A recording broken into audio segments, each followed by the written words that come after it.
Guy Saint-Jacques est l'ancien ambassadeur du Canada en Chine. Bonsoir, M. Saint-Jacques. Bonsoir, Mme Bégin. Le député Dong a admis qu'il avait rencontré le consul chinois durant la détention des deux Michaels en Chine, même s'il n'en avait pas informé le premier ministre Justin Trudeau. Je vous demanderai d'abord, est-ce que ça vous semble possible qu'il ait pris cette initiative-là de lui-même? Je pense que oui. Puis en fait, quand on regarde le travail que font les députés, dans des circonstances normales, c'est vrai qu'il y a plusieurs rencontres avec des représentants diplomatiques d'autres pays. Si on pense par exemple aux échanges parlementaires, mais dans ce cas-ci, il faut se replacer dans le contexte. En février 2021, on était en pleine crise avec la Chine. Nous détenions Mme Meng Wanzhou. Il détenait depuis 2 ans et 2 mois les deux Michael. Et donc, ça me surprend un peu qu'il ait pris l'initiative de lui-même d'aller discuter de ce sujet-là avec le consul chinois. Oui. Vous avez dit que si toute cette histoire est vraie, on peut parler presque de trahison, mais est-ce qu'on peut vraiment justement se fier à ces allégations-là? Parce qu'après tout, ça provient de sources confidentielles du SCRS. Oui, bien en fait, c'est ça. Je dirais que si ça s'avère vrai, c'est un acte répréhensible, regrettable et inadmissible.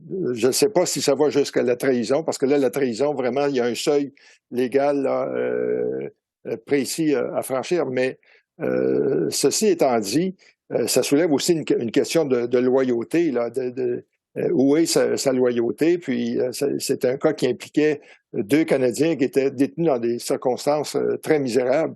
Ce qui fait que tout ça soulève beaucoup de questions, mais aussi, ce serait intéressant d'en savoir un peu plus sur ces 2 sources qui ont informé Global, qui ont confirmé, parce que, bien sûr, si c'est une conversation qui a été interceptée, il y a sans doute un enregistrement qui a été fait, et puis si on pouvait mettre la main là-dessus, on saurait exactement qu'est-ce qui a été dit. Mais de toute façon, je pense le fait d'avoir une réunion à ce moment-là, avec le consul général chinois, ça a été fait sans doute à l'insu du bureau du premier ministre et ça n'aurait pas dû avoir lieu.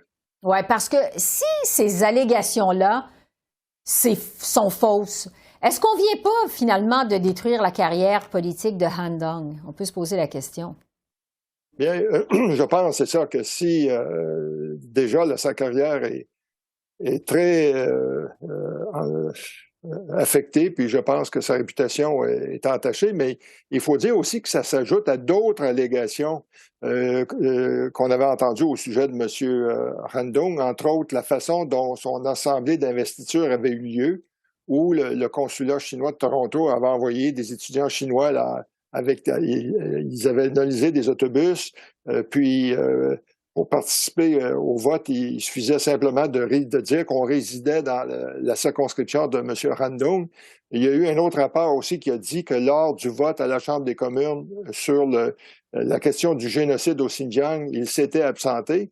Et donc, il commence à avoir un peu de fumée autour de la personne de M. Han Dong.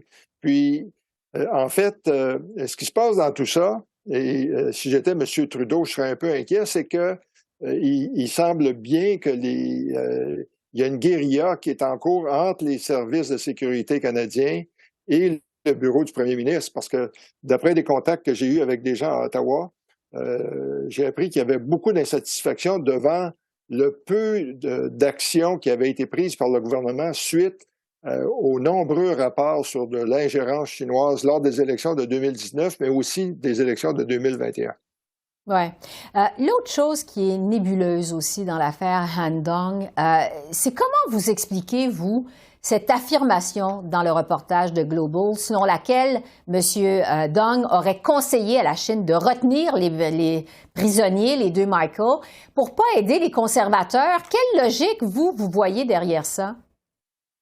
Bien, c'est ça, c'est assez difficile à comprendre. Puis, je suis allé revoir la chronologie des événements, là, qu'est-ce qui se passait. Puis en fait, je pense qu'au printemps 2021, l'équipe de Mme Meng, son équipe juridique, avait confiance qu'il pourrait convaincre le juge là, qui étudiait la demande d'extradition des Américains il pensait qu'il pourrait convaincre le juge de libérer Mme Mang. C'est que peut-être que Han Dong avait été tenu au courant du déroulement de ces événements-là. Puis s'il croyait dans cette version-là qu'elle allait être libérée et que Pékin avait mis comme condition du retour des deux Michael que Mme Mang soit d'abord libérée, ben à ce moment-là, il aurait peut-être dit ces choses, mais ça reste à prouver. Puis je regardais du côté des deux Michael. En fait, c'est le mois suivant, au mois de mars, d'abord le 19 mars, c'est là que Michael Spavor a eu son procès, qui a duré quelques heures. 2 jours plus tard, le 21, ça a été au tour de Michael Kovrig. Et donc, est-ce qu'il y a un lien de cause à effet de dire, bon, si Mme Mang est libérée, il ne faudrait pas libérer, c'est que donc... mais là, c'est ça, c'est vraiment, là, on arrive dans une histoire, une conspiration, que ce serait étonnant que ça soit déroulé de cette façon-là, parce que de toute façon, Pékin avait été très clair, il fallait que Mme Mang soit libérée avant que les deux Michael ne le soient. Oui. En terminant, il reste à peu près une trentaine de secondes.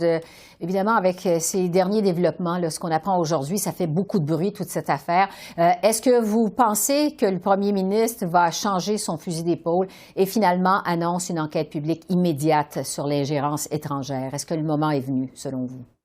Ben, je serais surpris qu'il change d'idée parce que là, il s'est réfugié dans son idée que l'ancien gouverneur général, M. Johnson, va pouvoir fournir une première évaluation le 23 mai, puis il va essayer de s'en tenir à ça. Mais là, vraiment, on commence à avoir beaucoup de faits qui ont été allégués, beaucoup de fuites, et je pense qu'on arrive très près du moment où il va falloir qu'il y ait une enquête complète pour savoir qu'est-ce qui s'est passé, mais surtout pour prévenir la répétition de tels gestes à l'avenir et prendre finalement des mesures, incluant des lois, comme l'a fait l'Australie, par exemple, lorsqu'elle a été confrontée à un problème semblable il y a à peu près 5-6 ans.